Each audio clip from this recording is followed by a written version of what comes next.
conference for the whole day is going to be how do you excel in both outsourcing and shared services so that you're on the right side of the ledger. And to do that, we put together speakers and panels that are actually living it.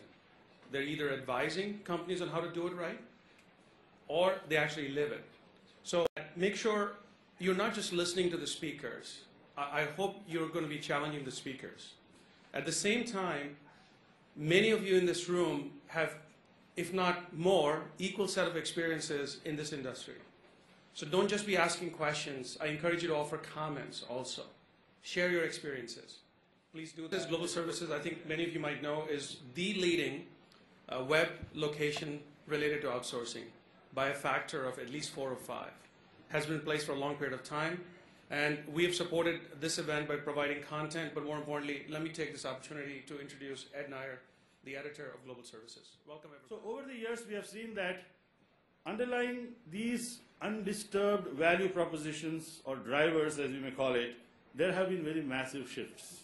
There have been shifts in engagement models, there have been shifts in levels of maturity, as well as the sheer dynamics of globalization. Next time when you ask your provider, don't tell me about value creation. Tell me about what is it you're going to do to decrease my value destruction potential that I have inside my company. We don't expect all our providers to innovate in banking. We're Citibank. A lot of our providers, if they were innovating in banking, they'd be a bank. But they're very good at technology. So we expect them to innovate in areas of technology. So I think that's one big mistake, is you've got to really separate your strategic imperative from the tactical imperative, and hopefully the difference is no more than 2 levels, right? So that your sponsors of strategy and those that are executing are no further away than 2 levels of delegation. That's very important. Mexico IT is the Mexican promotion agency of the IT services. We're a private and public sector partnership in order to raise the awareness of the country brand of one of the leaders. Mexico is the 3rd largest trading partner of the U.S. Only Canada buys more products and services from the U.S. Mexico buys more products and services from the U.S. than all the BRIC countries combined. Furthermore, Mexico sells also a lot to the U.S.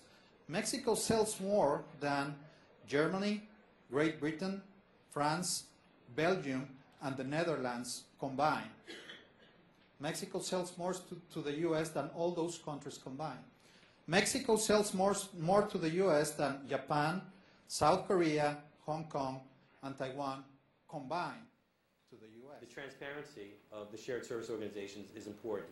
So the customer sees us as being very transparent. We're not hiding the cost to chargebacks.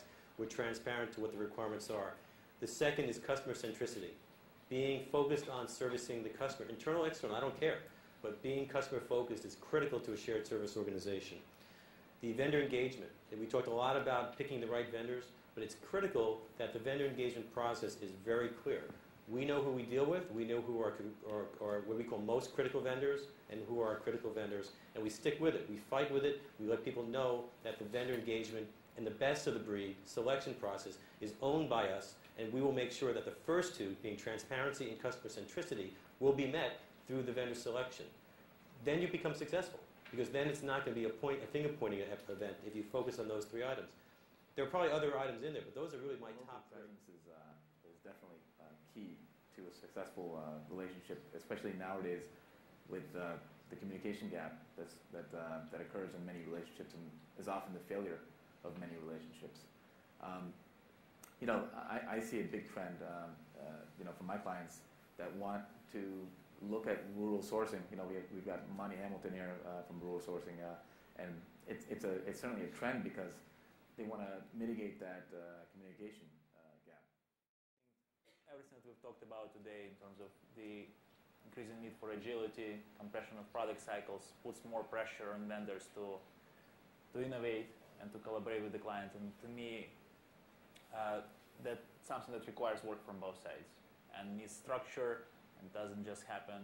And so it needs contract support and tools in place and processes to make and I've thought about this quite a bit as a buyer, and then I think about it as a service provider now. So is there another way to deliver value that goes beyond cost reduction? I mean, is there a revenue play? Can global sourcing be linked to revenues? Which is the numerator.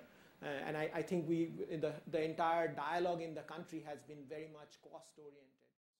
Yes, I mean certainly things like the exchange rate, inflation rates, pressure on the labor pool, all those kinds of things that would show up in a risk report are the things that you can then use to influence your conversation with your providers. Complete a small exercise of identifying who your stakeholders are, because most projects, to my mind, fail for two reasons. Not because people aren't committed, not because you don't have the right skills.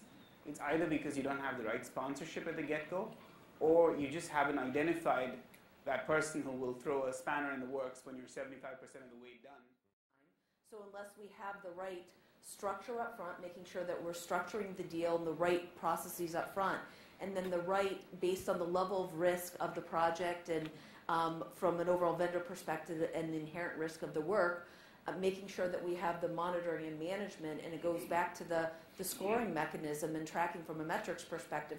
We need to make sure that all along the way we're capturing the value from day 1 to 3 years out. The first question around the unique advantages of your locations, and tell us what is so unique. Why? What the nerve of you to not have a location in India or China. I mean, how do you sleep at night? Can you tell us, please? 80% of the people we have on board have master's degree and above. And in our educational system, master's degree means 5 years of hardcore education. By hardcore, I'm meaning math, a lot of science classes, physics, etc. So the engineers that we hire are experts in the domain that they do, and they are tasked to do the high-profile type of job. Michael, so if I were comparing my cost savings to Atlanta, it wouldn't be 70%. If I'm comparing it to Silicon Valley, downtown Manhattan, K Street in D.C., I think you easily see that there's going to be that kind of a gap in the Gotcha. And this is where it does get into what you determine as rural again. I mean, again, I talked about tier 3 cities. There's also townships where you can go in that are, truly a 30,000 people location. Everybody's saying cost is not number one. I want you to deliver. I want quality. I want you to move up the scale. The need for global delivery. That's really what this conference is all about. This is no longer India or China. This is that major corporations are looking across the entire globe and they have that expectation. Pods, right? But at the end of the day, the point was ownership, interdependence, collaboration. Right? So I think to me, the word interdependence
actually.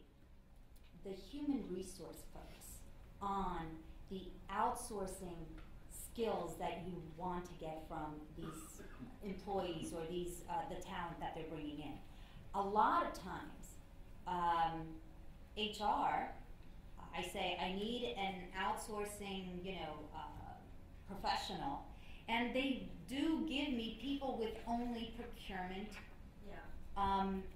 skills, and it's not going to cut it. It needs to be, they need to understand what an outsourcing professional looks like, what they do, et cetera, et cetera. And I think it's part of my job to educate HR in obtaining these people. When I think about SLAs, I really think about kind of three most kind of critical and important elements of good SLAs. And I'll give you those three, and then I'll talk about each in some more detail. So one, they really need to be business focused. Second, they need to be simple, and you don't want to have too many different types of SLAs in your engagement. And the third one, they really need to be end-to-end. And I'll explain a little bit what that means. And as the industry is maturing up, I'm seeing about reverse SLAs, which I'm in discussion with one of my vendors, whereby the vendor says, okay, you have given me this work, I assign the SLA, if I don't meet my side of the story, I have to pay a penalty. What about you? I'm responsible to give him access to the application. I'm responsible for him to answer all his questions. And in the BPO world, right, even in the IT world, that doesn't happen. And the client in the end said, oh, this vendor, I had a bad experience.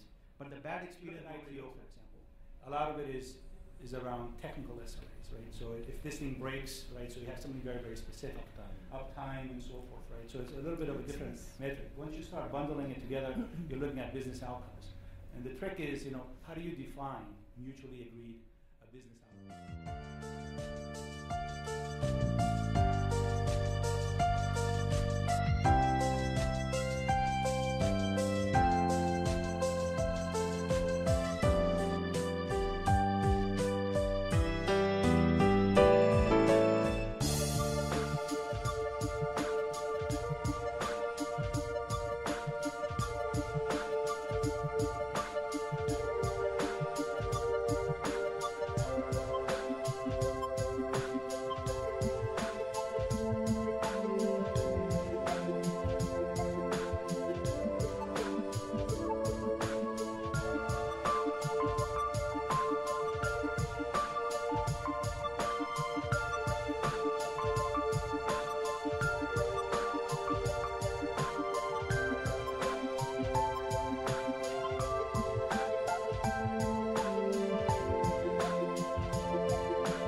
I would like to first thank delegates and speakers who were instrumental in making the conference a very relevant one, very interactive, lively.